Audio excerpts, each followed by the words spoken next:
सुप्रभात। आज की हमारी आध्यात्मिक चर्चा का विषय है दया धवम। दया धवम। दया धवम का अर्थ है दया करना, करुणा करना।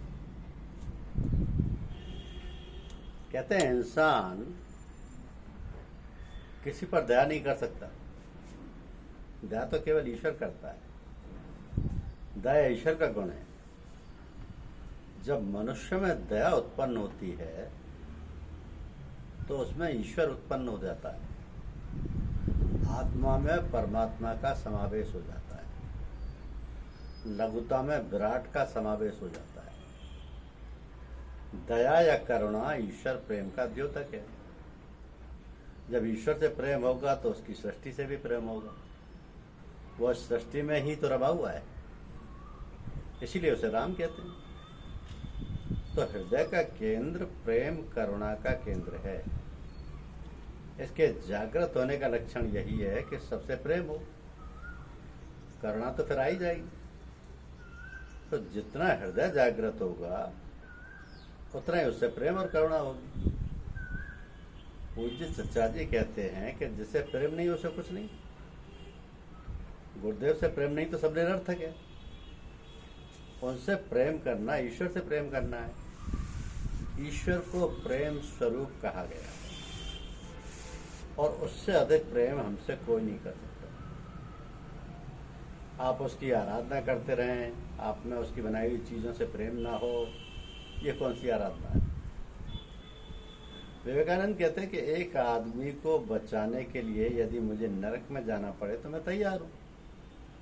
यही प्रेम है, यही दया है। मेरे पास कुछ धन है, ज्ञान है, यदि उससे किसी दूसरे को, यदि कोई दूसरा है तो फायदा नहीं होता तो उसका क्या अर्थ है? अपने लिए ही यदि मुक्त होने का उपक्रम किया तो मुक्त नहीं होंगे। स्वयं की मुक्ति को भी बांट दें, ख्याल से ही सही। बुद्ध एक प्रार्थना बताया करते थे। वे कहते थे ईश्वर में जो कुछ मिला है वो सबको बांट दें, उसे अपने पास मत रखें। सारी सृष्टि को अपने में देखना और अपने को सारी सृष्टि में देखना दया की पराकाष्ठा है। कभी कहते हैं आपनो स्व जीव सभी को जानो ताहि मिले अविनाशी। आपनो स्व जीव सभी को जानो ताहि मिले अविनाशी। कितना आसान कर दिया। वे कहते हैं मंदिर जाने से, गंगा स्नान से और अन्य साधनों से ईश्वर नहीं मिलता। वो तो दूसरों को सुख दुख बांटने से मिलता है। स्वयं को गुरु में बनाने से संभव हो सकता है।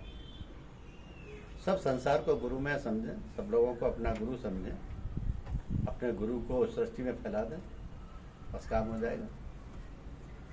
गुरु बंधता नहीं, उससे अपनी क्षुद्रता में कैद ना करें। वो हमेशा कैद से बाहर ही आकर दिखाई देगा। वैसे तो ये सभी मुखों से बोलता है, वैसे तो वो सभी मुखों से बोलता है, किंतु भक्तों के मुंह से, अपने प्रियजनों के मुंह से स्पष्ट बोलता है। बिना किसी लाग लपेट के उनकी बातें सुनो, बच्चा की बातें सुनो, बाबूजी की बातें सुनो, गुरुदेव की बातें सुनो। यदि शिक्षक अपने विद्यार्थियों के दुर्गुण देखने लगे तो कभी उन्हें शिक्षा नहीं दे पाएंगे, उनसे दूरी बन जाएगी और स्वयं भी दोष दर्शन का अपराधी हो जाएगा।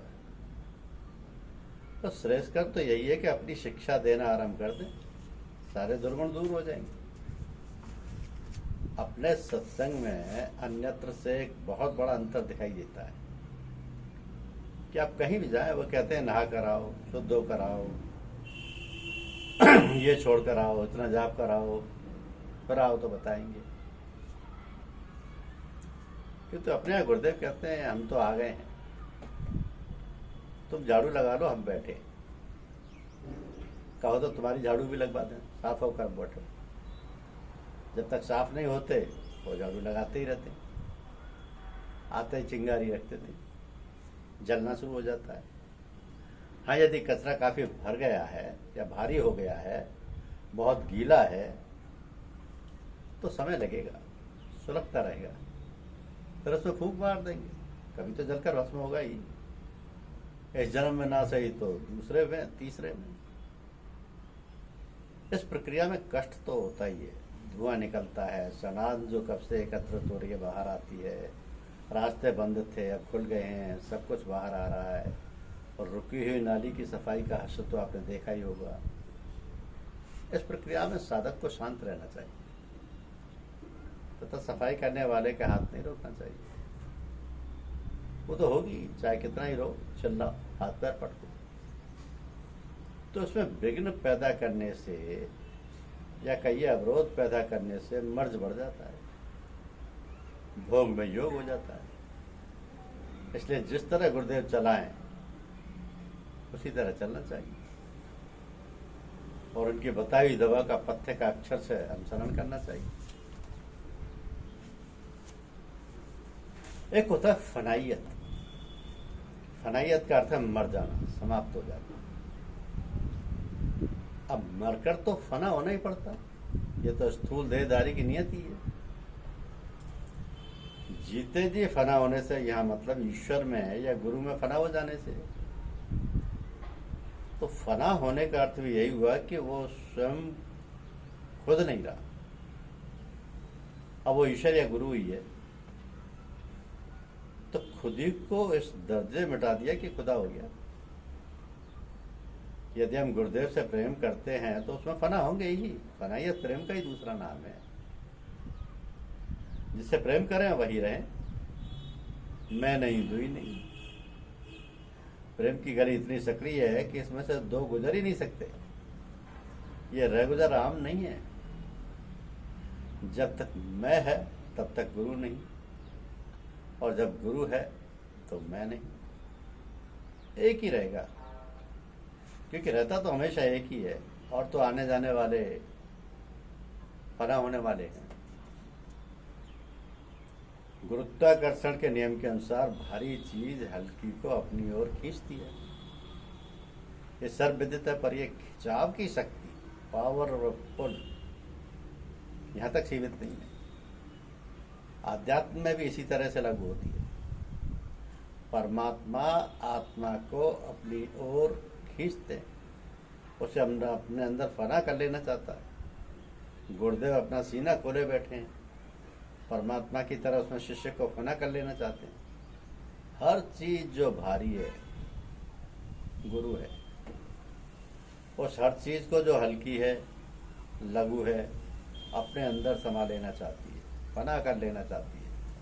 क्योंकि विराट को क्षुद्रता पसंद नहीं, मुक्त को बंधन पसंद, अजन्मे को जन्म के बंधन पसंद, निर्मोही को मोह पसंद नहीं, और सर्वज्ञानी को अंधकार पसंद नहीं। इसी प्रकार सब आश्वस्त नश्वर अंधकार में चीजें क्रमशः शाश्वत अमर और ज्ञान प्रकाश के भंडार में फना होती चली जाती है, गुरुत्वाकर्षण के नियम के अनुसार। तो फनाइयत की पहचान है कि जिसमें फना हो रहे हैं उसके जैसे हो जाए। शक्ल भी गुरु जैसी ही हो जाए, अंतर भी बाहर और भीतर से बस उन्हीं के समान हो जाए, उनके सब गुण आ जाए। फनाइयत धीरे धीरे आती है। पहले गुरुदेव की छोटी छोटी बातें आती हैं, फिर बड़ी बड़ी उनका सा ही रहन सहन होता है, फिर उनके से ही कार्य। तो गुरुदेव से प्रेम ही फनाइयत का आरंभ और इति है बस। Without being one with the student, the teacher cannot accomplish anything. पूजा कराने वाले तो हमेशा रहते हैं, बस झाड़ू बुहारू करने वाले बदलते रहते हैं। जहाँ जरूरी होता है झाड़ू लगाते हैं, शेष सब भोजन करते हैं। तो हृदय में ध्यानावस्थित साधक ध्यान नहीं कर रहा है, वो तो सीधा ईश्वर को पुकार रहा है। जब किसी व्यक्ति को कोई बात कही जाती है या वो गुरु सम्मुख होता है तो उसकी प्रतिक्रिया वह जो कुछ उसके अंदर है उसी के अनुरूप करेगा। गुरु उसे प्रकाश दिखाएंगे तो एक कहेगा कि आपने बड़ी दया कृपा की, मुझे अंधकार से उभार लिया, मुझे बचा लिया। दूसरा गाली देगा, कहेगा क्यों परेशान कर रहे हो, सोने दो, बड़े आए मेरे ऊपर टॉर्च डालने वाले। तीसरा उसे देखेगा, देखेगा ही नहीं, मुंह पर हाथ रख लेगा या फिर दरवाज़ा ही बंद कर लेगा और कहेगा प्रकाश प्रकाश कुछ नहीं, अंधकार ही अंधकार है, और उसमें बड़ा आनंद है। तो मोह के अंधकार में, काम में कितनी ऊंचाइयाँ हैं, कितना सुख है। जब आगे चल रहा व्यक्ति या ऊंचाई पर खड़ा व्यक्ति औंधे मुंह गिरता है तो कितना आनंद आता है। जब आगे चल रहा व्यक्ति या ऊंचाई पर खड़ा व्यक्ति औंधे मुंह गिरता है तो कितना आनंद आता है। ये सब अंतर क्यों होता है? वास्तव में हम जिसे आदमी कहते हैं वो एक समग्रता है, बहुत सी चीज़ों का मजमूआ है। उसका भूतकाल क्या रहा है, किन लोगों के साथ रहा है और रह रहा है, किस रास्ते से होकर आया है, इन सब ने उसके मानस पटल पर अपनी अपनी लकीरें छोड़ी हैं।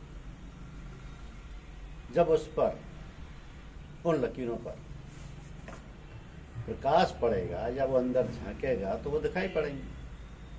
वह गुरु सम्यक होने पर साफ होंगे। बहरहाल वो गुरुदेव से भी उन रेखाओं के अनुरूप ही पेश आएगा, तो उनसे भी वही कामनाएं करेगा जिनका कि अंदर इंद्राज है। बस वही रिकॉर्ड बजेगा जो अभी तक भरा गया। इन सबके होते हुए भी यदि गुरुदेव को पकड़ ले तो भगवान भी मिल जाएंगे और उनका ऐश्वर्य भी। लेकिन हमें चाहिए कि केवल ऐश्वर्य ही, हमें भगवान की आवश्यकता नहीं, तो निश्चय ही हम जो मांगते हैं वही मिलेगा।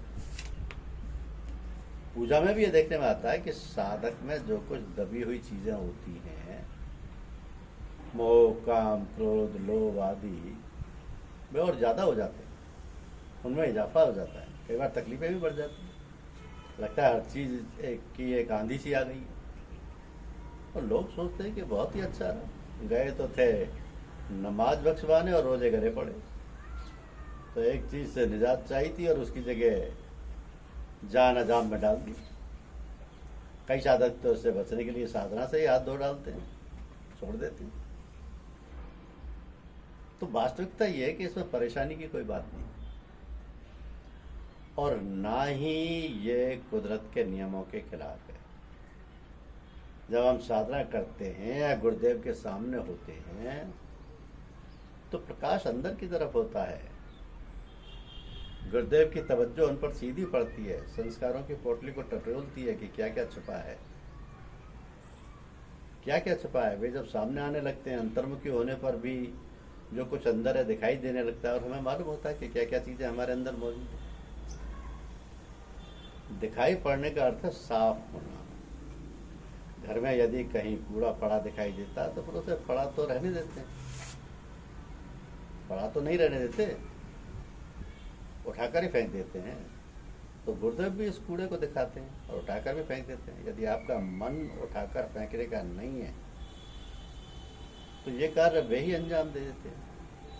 ये सब इसी तरह होता है जैसे डॉक्टर किसी बीमारी को निकालने के लिए उसे भड़काकर बढ़ाकर निकाल देते हैं। अब जाने के पहले जरा भड़कती है और फिर शांत हो जाती है, उस समय तकलीफ बढ़ जाती है और रहन सहन करने में कठिनाई आती है। किंतु उसका अर्थ ये तो नहीं कि यह तरीका अपनाया ही ना जाए, ये दवाई ना ली जाए। ऐसी हालत में जरूरी है कि पथ्य व उसके अनुपात का ख्याल रखा जाए। जैसा डॉक्टर ने बताया ठीक उसी के अनुसार सब कार्य किया जाए। पूजा खूब की जाए, उसमें जरा सी भी ढील ना हो और सब ठीक हो जाएगा। ये दवा आपकी सेहत के लिए दी जा रही है, आपकी आत्मा की सेहत के लिए, यौन आवरणों को उतारने के लिए है जो उस पर आपने चढ़ा लिए हैं। हाँ, अगर थोड़ी कड़वी है आँख बंद करके पी लें, गुरुदेव सहायता करेंगे। जो शिक्षक हैं वो इस हालत को देखते रहें और साधकों को हाथ लगाए रखें, उन्हें इस हालत का मालूम रहना चाहिए। अंग्रेजी में कहा जाता है कि things are born of me, they originate from me, I support and sustain them, ultimately I destroy them and merge them into me. I am the greatest magnet that pulls things to itself, but on my way to me there are lesser magnets. So people get stuck to them and do not reach me, although my force is always pulling them towards the axis. ध्यान से यदि निम्न प्रकृति का रूपांतर नहीं हो रहा है तो समझिए रेत के टीले पर महल बन रहा है। इसलिए ध्यान से रूपांतर होना आवश्यक है। धन्यवाद।